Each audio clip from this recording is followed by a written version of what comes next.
إنا أنزلناه قرآنا عربيا لعلكم تعقلون.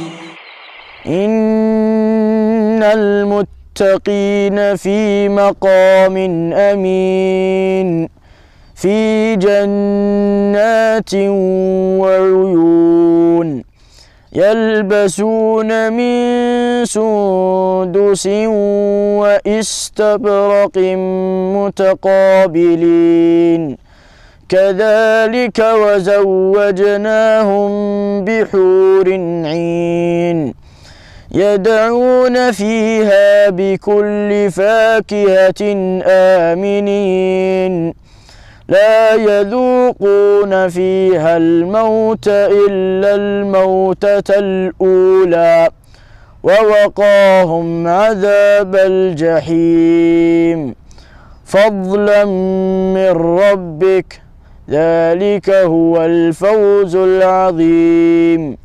فإنما يسرناه بلسانك لعلهم يتذكرون فارتقب إنهم مرتقبون.